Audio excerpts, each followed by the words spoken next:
I first arrived in London, in Camden Town here, it was the early 70s. I suppose I brought a suitcase. So here I was, wandering around Camden Town for the first time. A slight edge of dread, maybe, how am I going to manage here, you know, in a city this size, with only me? And I found myself going into a cafe in Parkway. I heard these Irish accents. So I went over and I said to one of them, I said, is there any way you can get digs around here? And he said to me, you'll get a lie down in the big house.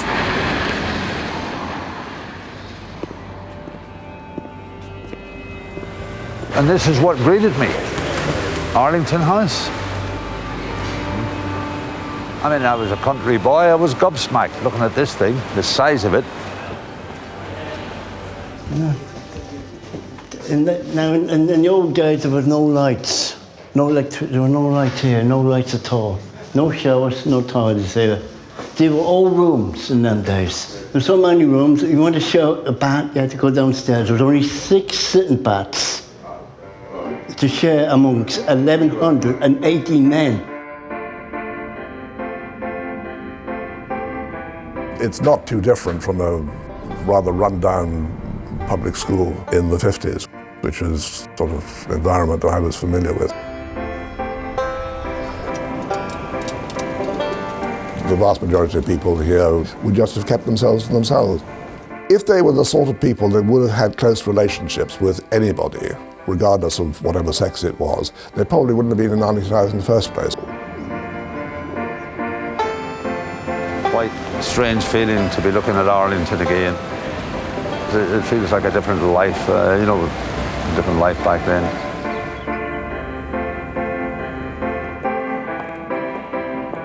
If you could have got into Arlington House, what have you got?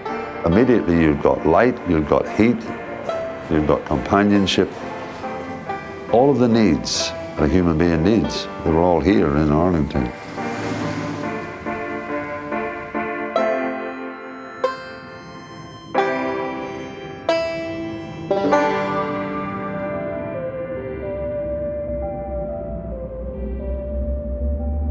Dacă îi pe auză, trag ăsta 3 și gata. Uite, de acolo mai e un X aici. Mai e un X unde e.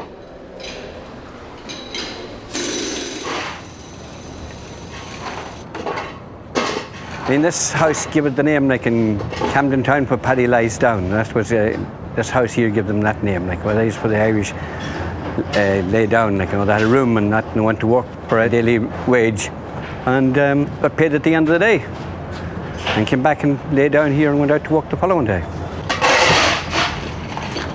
An Irishman on a shovel in Camden Town now. It's a rare sight. Over 800 Irishmen are working on this enormous London office block. Even the architect and 2 engineers are Irish, like the M1, the atomic power stations, the Llanwern steelworks. This will be another monument to the Irish migration. Last year, 70,000 sailed across the Irish Channel looking for work. Most will stay. The canals and the bridges, the embankments and cuts, they blasted and dug with their sweat and My most valuable possession was a pair of working boots. As long as you were a young, fit, strong man, had a pair of working boots, they weren't too worried about whether your clothes had been on for a day, for 2 days, for a week. This is Kentish Town Road. Just along here, in the 60s and 70s, lorries would have picked men up here. This was known as Laurie's sort of spot here. It didn't really matter to a Camden ganger man at that time of the morning. All he wanted was a skin.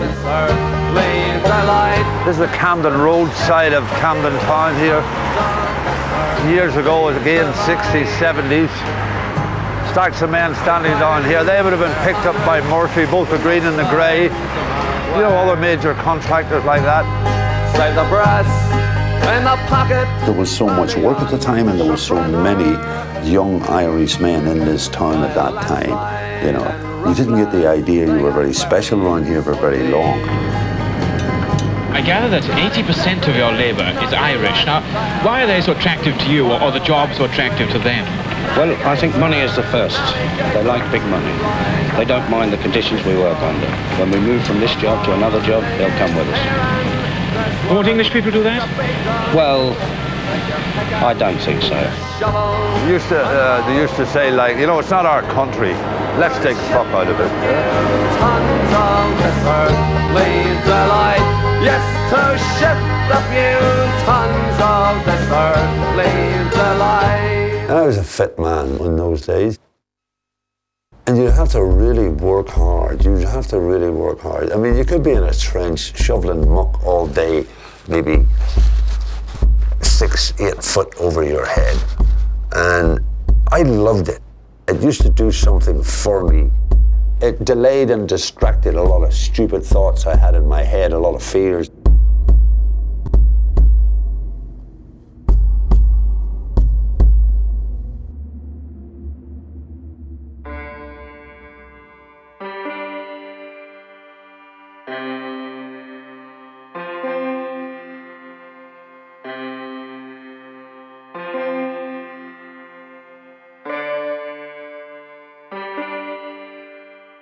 This was one of the biggest hostels in Europe. 1,180 men lived here. First came here in 1960. There was no lifts when I came here. No lifts. You had to walk up. At the gates, you had gates. And every half hour from 7 o'clock, the gate opens up. You want to go to bed. You have to go to bed. You can't come back down. Once you go up, you can't come back down.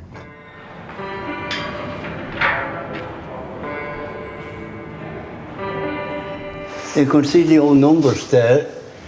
The old numbers, you can see the old numbers there. You can see 668. The room was only like here, like that. This is 2 rooms now, look. That's 3 rooms here now, look. See that window? 1 room, 3 rooms.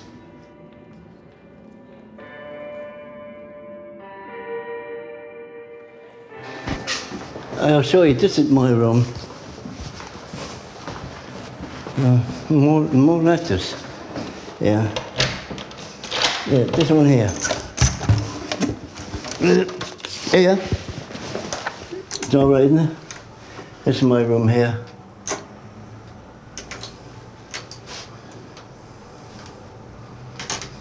I got lots of clothes in there. Look, he wore me shorts and trousers and jackets and shoes are in there. Everything in there. 8 years in this room. I used to be over there on the other side. And I moved here. So I had a noisy neighbour, so I had to move here.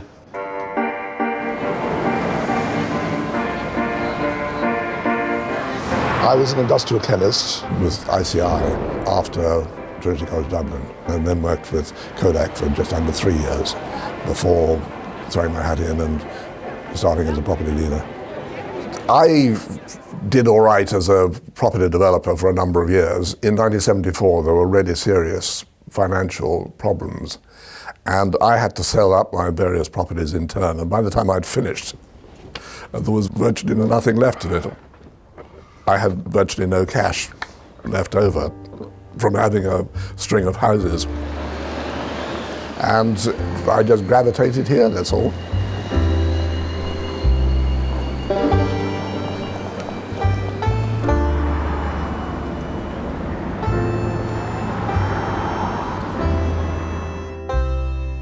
And on the 19th, I booked into the Salvation Army, 19th of November.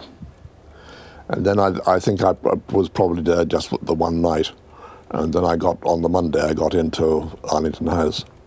What age was I? I was 37. It did suit me. I just got used to it.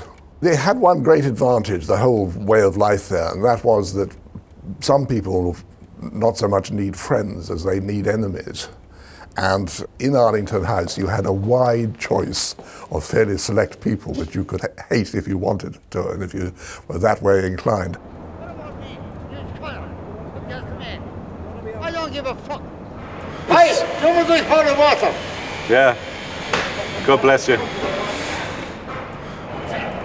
I don't give a fuck. First day of work, I walked into Arlington House and it was a bit of an experience. Really loud, that's what I remember really well, was just walking into the doors and just being almost deafened by the sound. Just people howling. There was a man with his trousers around his ankles standing at reception. When I was working shifts, I'd start at 7:30 in the morning. First thing I do is I go and patrol the communal areas. People would drag chairs out from the other rooms and they'd sit in the corridor, and I started to realise after a while that was because it was like a street, and people like to be in the street because they like to see what was going on. And the place was full of gossip, full of chat, everyone was talking about everybody else, and the place to be really was in one of these seats. Don't drink, don't smoke and all this shit. Next thing, bang, you got dinner tea for this. Yeah, you saved this miserable. No experiment ever been run quite like it.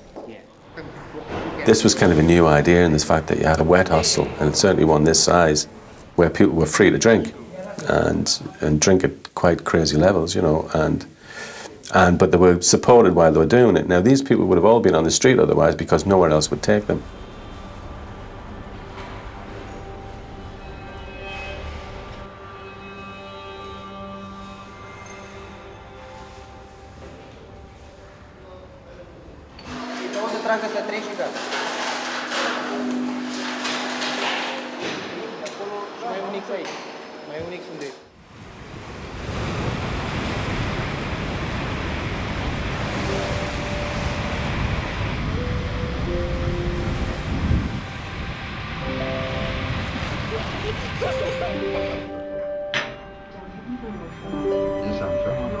I want to spy over to you.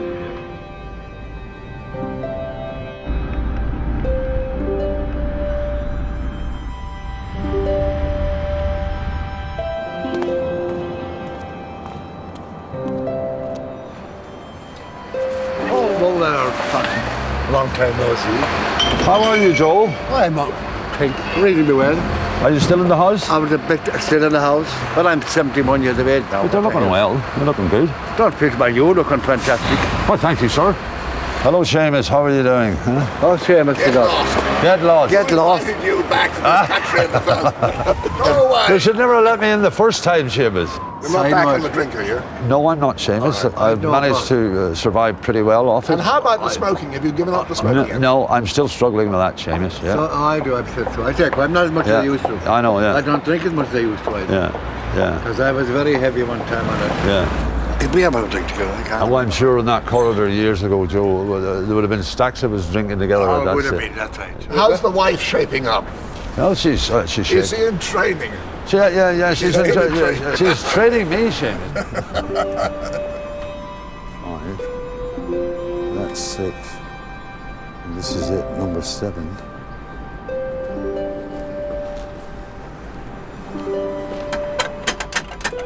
Hello?